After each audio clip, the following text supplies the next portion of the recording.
अस्सलाम वालेकुम, मैं हूं फैसल अजीज खान। आज तालिबान का अफगानिस्तान में भरपूर फतह का तीसरा दिन है। वाज़ेह हो गई है सूरत हाल, तालिबान बदल गए हैं। मुजाहरे कर रही हैं ख़वातीन अफगानिस्तान में तालिबान की मौजूदगी में, टेलीविज़न चैनल्स के ऊपर बैठी हुई हैं। ये तमाम चीज़ें अपनी जगह पे, लेकिन इन द एंड अब चैलेंजेस क्या है और हुआ क्या है? क्या अमेरिका हार गया है? नहीं, अमेरिका जीत गया है। क्या रूस हार गया है? नहीं, रूस जीत गया है। क्या पाकिस्तान हार गया है? नहीं, पाकिस्तान जीत गया है।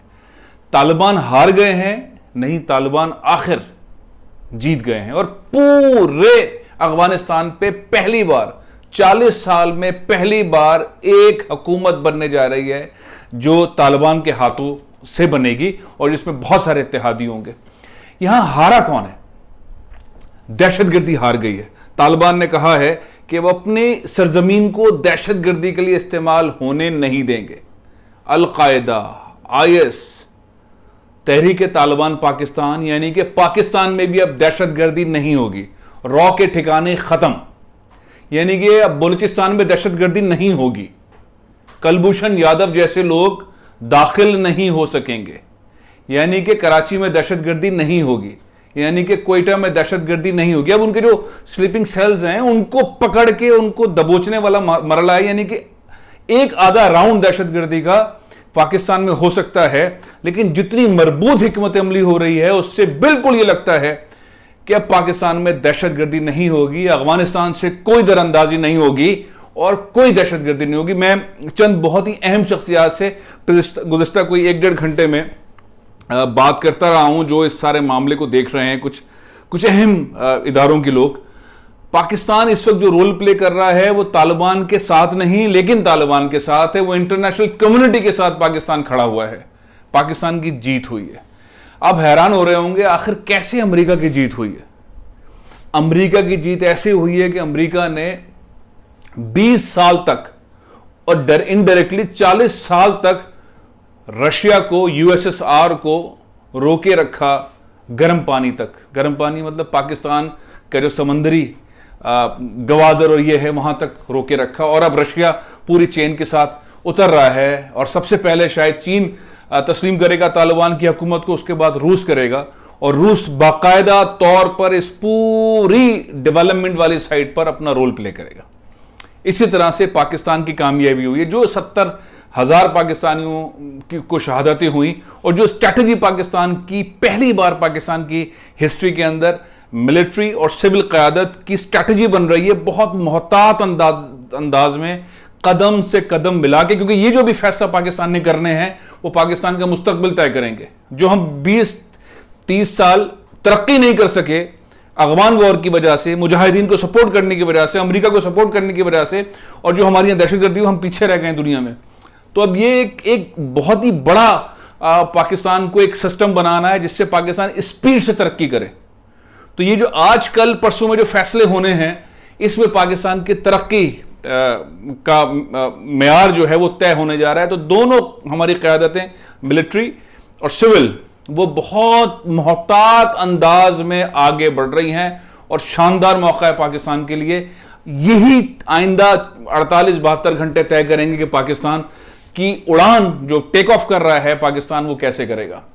चीन की कामयाबी हुई है और चीन किस तरह कामयाबी है कि उसने बैकफुट पे फेंका है अमेरिका को इनडायरेक्टली। अमेरिका की भी कामयाबी हुई है। अमेरिका ने धकेल के रखा रूस को और चीन को पीछे धकेल के रखा और उसको यहां नहीं आने दिया, और 21वीं सेंचुरी में अब वो यहां पहुंच रहे हैं। तो उसने अपनी तौर पर कामयाबी हासिल की और उसने बकौल उसने अलकायदा का खात्मा कर दिया और दहशतगर्दी का खात्मा कर दिया और वगैरह वगैरह जो कुछ भी है।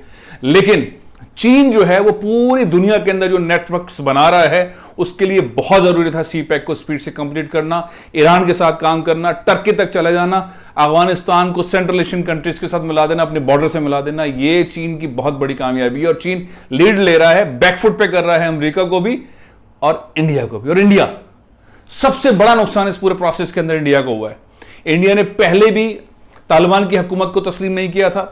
अशरफ गनी, उससे पहले हामिद कारजाई, इन जैसे लोगों को ऐसे तरीकों से घेरा और पाकिस्तान के खिलाफ अफगानिस्तान के अंदर साजिशें करते रहे, कॉन्सुलेट्स खोलते रहे, इन्वेस्टमेंट करके, लालच दे के, पैसे दे के, रिश्वत दे के ये सब कुछ किया, वो धुड़म तख्ता हो गया उसका इंडिया का। इंडिया को तालिबान मुंह लगाने को तैयार नहीं है, इंडिया की सारी इन्वेस्टमेंट जाया हो गई है, इंडिया दुनिया में किसी को मुंह दिखाने के काबिल नहीं है।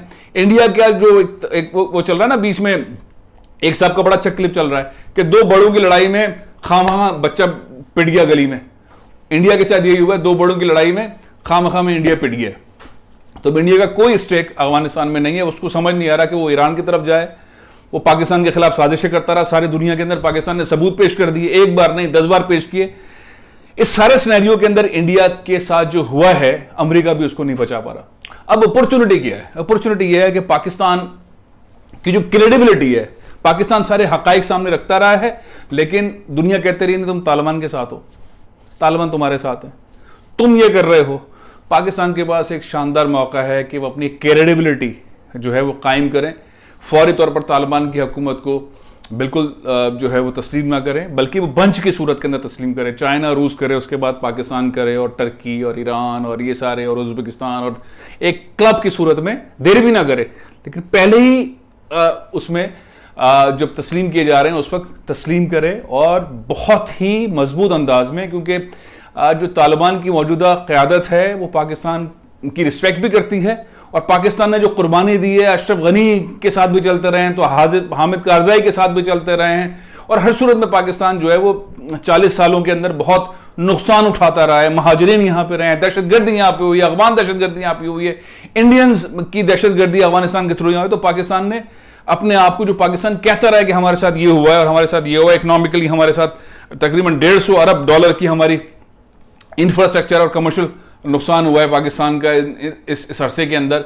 70,000 पाकिस्तानी उनकी जानें ज़ाया हुई हैं, और ये तमाम चीज़ों को अब दुनिया को बताने का वक्त आया है कि पाकिस्तान अपनी क्रेडिबिलिटी के थ्रू ये तमाम चीज़ें दुनिया को समझाए और बताए, और बहुत एहतियात के साथ, तसल्ली के साथ अफगान अमूर के अंदर घुसे। किसी की तरफदारी ना करने का फैसला बेहतरीन है, लेकिन हाँ, एक ऐसी हुकूमत बनाने के लिए पाकिस्तान की कोशिशें जो अमन के लिए हैं वो दुनिया से आ रही है। यूरोप हो, अमेरिका हो, मिडिल ईस्ट हो, फार ईस्ट हो, सबके हुक्मरानों के फोन इमरान खान के पास और पाकिस्तान के वजीर खारजा के पास आ रहे हैं।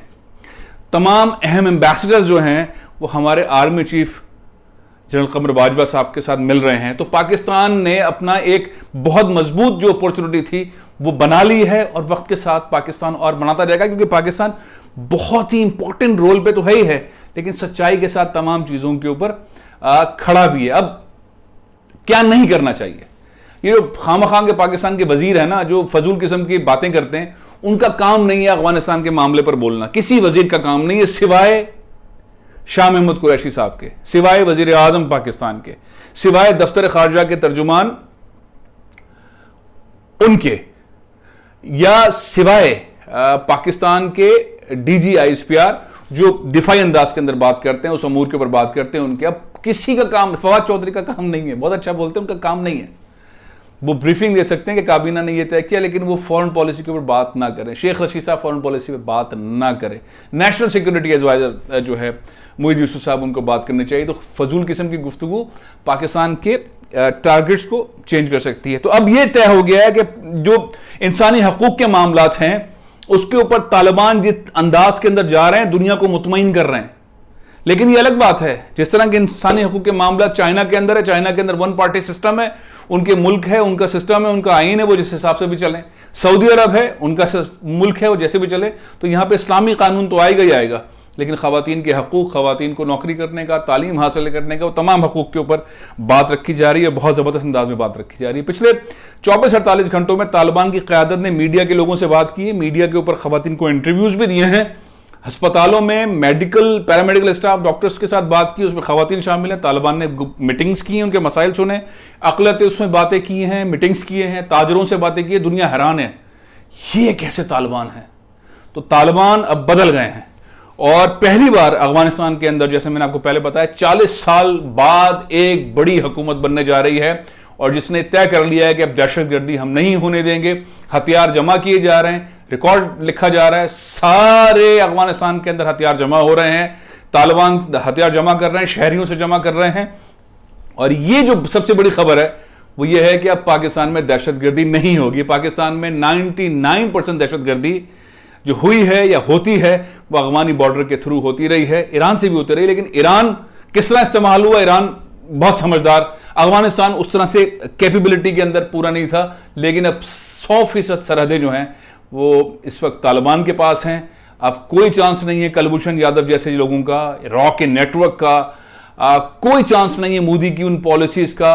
और मैं को आपको एक और चीज बताऊं, बहुत इंपॉर्टेंट, अशरफ गनी साहब जब यहां से भागे और पैसा लेके भागे, सब कुछ लेके भागे, तो सदारती महल से 151 लोगों की आईडीज कंप्यूटर के साथ मिली हैं जो पाकिस्तान के खिलाफ नैरेटिव बिल्डिंग करती थी, इंडिया के साथ मिलकर करती थी।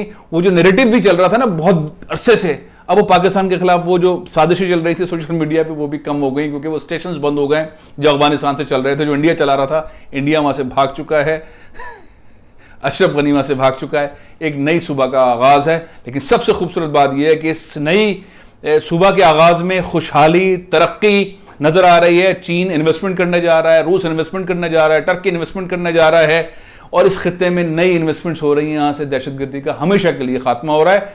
और रिक्वेस्टिंग एनवायरनमेंट के अंदर इस वक्त अमेरिका है कि हमारे लोगों को निकलने दें, और साथ ही ना सिर्फ हमारे लोगों को निकलने दें, बल्कि अगर आप ह्यूमन राइट्स की इन चीजों के ऊपर आप काम करते हैं तो तालिबान के साथ हम भी काम करने को तैयार हैं। और अमेरिका जिस बुरी तरह से साबिका अफगान आर्मी को और साबिक सदर अशरफ गनी और उनकी मैनेजमेंट को जिस तरह बुरा भला कह रहा है, शायद अमेरिका ने माजी के अंदर किसी भी इत्तेहादी को इस तरह से बुरा नहीं कहा।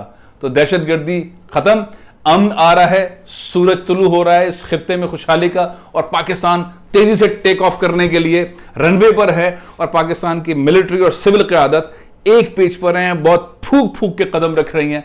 इंशाल्लाह पाकिस्तान बहुत तेजी से आगे बढ़ेगा।